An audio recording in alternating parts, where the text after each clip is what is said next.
Welcome back, weirdos.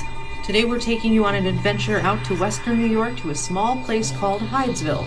The address itself is Newark, as that's the nearest town you're going to find. On a spring night in 1848, some strange and seemingly anomalous events occurred on this small plot of land. These events altered the course of history in the United States and even beyond. Within this wooden structure sits the foundation of the home of the Fox Sisters. Well, friends, we finally made it to the home of where spiritualism started with the Fox Sisters, who I know if you're familiar with the paranormal, you've heard of them. You've probably heard of spiritualism as well. We are here on a lovely rainy spring day in Hydesville, or Newark, New York, as the address gives you. And Hydesville is where the Fox Sisters and their siblings grew up with their parents in a tiny house, and this is the foundation. Let's check it out. Margaret and John Fox already had several grown children when they rented this small wooden house in Hydesville with their younger daughters, Maggie and Kate. Their mother, Margaret, was already apparently at wit's end over the haunted rumors about their little house. A folkloric tale of a peddler having been murdered some 50 years before in or around the property caused the home to have a reputation to be haunted. Apparently, Margaret was unnerved by this, and hearing different noises in this wooden home made it known that she was frightened of this alleged ghost. It was the night before April Fool's Day, which later some would argue was somewhat significant, that young Kate and Maggie decided to play perhaps a prank. It's really subjective and up to the interpreter as to how much you believe or disbelieve what happened on the night of March 31st, 1848. Through what the family described as a series of rappings or knocks on the wood frame of the bed, the floor, and the house itself, even the walls apparently, an alleged spirit of the departed was corresponding with the girls nearly every night from that one forward. This made Margaret, the mother, extremely intrigued, upset, but clearly enthralled enough to entertain what was happening even further. Apparently, the story goes that on that first night, one of the daughters said, "Oh, Mother, tomorrow is April Fool's Day. Someone must be playing a hoax." And undeterred, the mother still believed what was happening and that the girls were communicating with the dead. It became such a sensation as soon as word got out, even to the nearest neighbor, and then as far as Rochester, that this was happening in this home. People started coming over to see it for themselves. Now, this is not to say there weren't skeptics and naysayers, and people saying some very rude things about these young girls and their family, but this kept going. Whether it was a prank on their part or not, the fervor for this type of phenomenon to be intriguing to people was ripe in the time and in the area. Central New York was once called the Burned Over District. Apparently there was no more fuel left for the fires of preaching or, traditional Christianity, in the sense that so many religious revivals and reforms were taking place and took place in the area. Have you heard of Mormonism? Have you heard of Unitarian Universalism? Central and Western New York really was the place. And so spiritualism with a capital S had a ripe area to take off, and enough people really did believe and want to believe in what the girls were doing, communicating with the conscious dead, that it even grew into what is now a religion. Kate and Maggie were taken in by Leah, their grown sister, in the city of Rochester, and within a few months, she organized their first show in the form of a seance or demonstration of their abilities at what was called the Corinthian Hall in the city. Over 4 consecutive nights, 400 sitters attended and paid to witness what the girls could do with communication through these knockings and rappings. Afterward, they were even examined to determine whether or not they were faking. And even in this first performance, apparently, one person at least determined that they were just cracking their joints. So throughout their entire celebrity, which bolstered during and after the Civil War tremendously, they were facing believers and skeptics at the same time. And again, some of these people took advantage of them, and some of them were very cruel, even on both sides. Now, one would think these girls' lives must have been amazing as they became celebrities alongside the rise of spiritualism as a massive movement.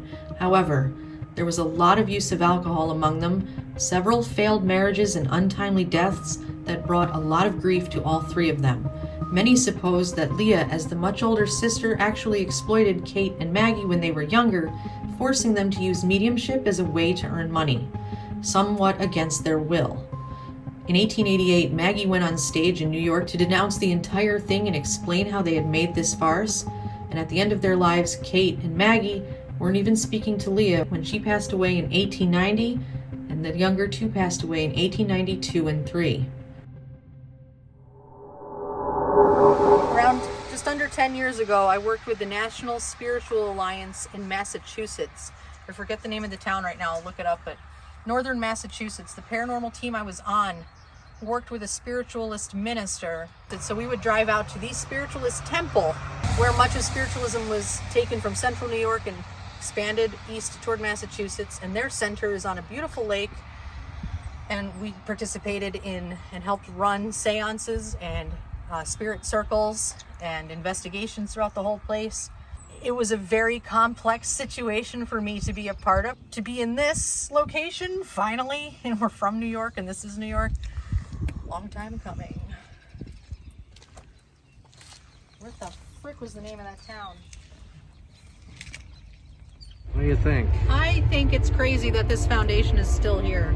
But when it comes to historic preservation, I am always stunned by the things that are still here and not just like mushed out of existence. This was so small of a house, and as we drove from Rochester area toward this area, it lets you know how rural this was. In the 1840s, there was nothing for these kids to do. There's train tracks right over there and a freight train going by, and I think if I were here in the 1840s, I'd have hopped the rails and left the town. But no, what they did was something incredibly different, incredibly stunning to everybody at the time. It's not that spirit communication was new, it's that their methods of doing this had never been seen before. And it started in here. All those stories we hear about Charles B. Rosman's bones in the walls, which when you look at the foundation, you can tell there's some spots where you think maybe a skeleton would be found. And what's crazy is bones were found later. Yes, in fact, a box of bones that were later examined to end up being chicken bones and maybe some human bones compiled together, not a complete skeleton, were found in the house. But this was later, after it was left abandoned for years after that family lived there. So again, not exactly proof, likely a prank, but a good one. But for all of the things that we do now that pertain to spiritualism, and for how strong spiritualism with a capital S is now, right here in this little house. Right there. That little tiny house sitting on the foundation? Right there, that little one right there. They were small. They were so small. No, but isn't People were smaller back then. I told you they were short. No, that's a myth. But this foundation is tiny. It's absolutely tiny. It's pretty cool. It's a pretty cool small. story. And we owe a debt of gratitude, I suppose, for what they started. Is it gratitude? Well, it opened people up. It kind of broke us away from that religious belief that you don't do that. Right, you don't talk to the dead. It was a different way of experiencing grief, a different way of experiencing belief in the afterlife or potential afterlife. And it was accessible to anyone. And I think that's why it made so many people want to become part of it. It was accessible. You know, this was something you could do in your house. You could have people over. You could be with just your family and participate in spiritualism. So it gave access to something that was so wanted at the time and so needed culturally that, of course, it took off. Raining harder on me. Yeah, we might have to get out of here.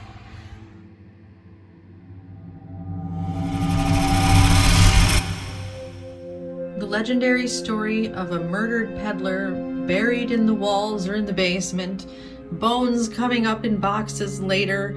It's a very important place, especially obviously to spiritualists all throughout history from the time it occurred onwards. So you might be wondering, why is it just a foundation? Where did the rest go?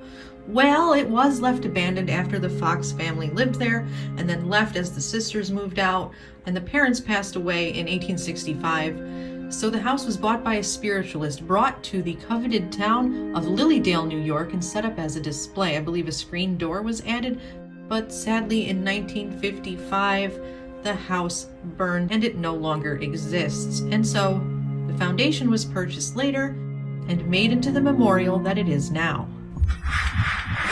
Well, folks, this is pretty awesome. I gotta say, whatever you think about this story and Whether any of it was true or parts of it were true, it definitely left an impact on what we do today. You know, it kind of started the whole thing. And I think a lot of credit is owed to these people. It's an honor to be here. Very cool.